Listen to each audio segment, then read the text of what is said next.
Avrete notato che da oggi è cambiato lo studio del telegiornale.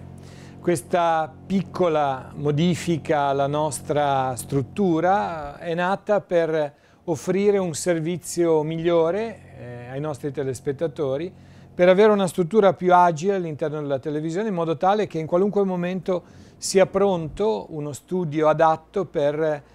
andare in onda con le ultime notizie, con gli aggiornamenti e con la possibilità di essere ancora più vicini al nostro territorio e di svolgere meglio il nostro servizio a beneficio di tutti. Oltre a questo, in questi mesi, ormai da quasi 2 mesi, è partito un nuovo canale, il canale 187, un canale all news, il primo canale all news del Levante e di informazione cristiana che è presente qua in Liguria,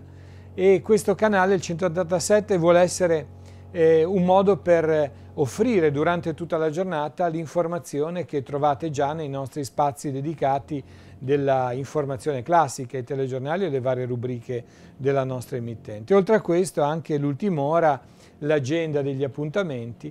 Questo si inserisce nello spirito di Telepace. Telepace è una televisione di servizio che vuol dare notizie non solo quelle consuete, ma anche quelle magari più piccole o più nascoste, o anche quelle a volte controcorrente, portando la luce del Vangelo sugli avvenimenti, cercando, come ci ha detto il Papa, di uscire da una logica di paura ed entrare in una logica di servizio, di condivisione e di fraternità. A questo proposito allora non ci sarà solo la novità del look dello studio nuovo, dell'ambientazione nuova, ma vedrete che nei prossimi mesi, nelle prossime settimane, ci saranno anche delle novità all'interno dei contenuti della nostra informazione.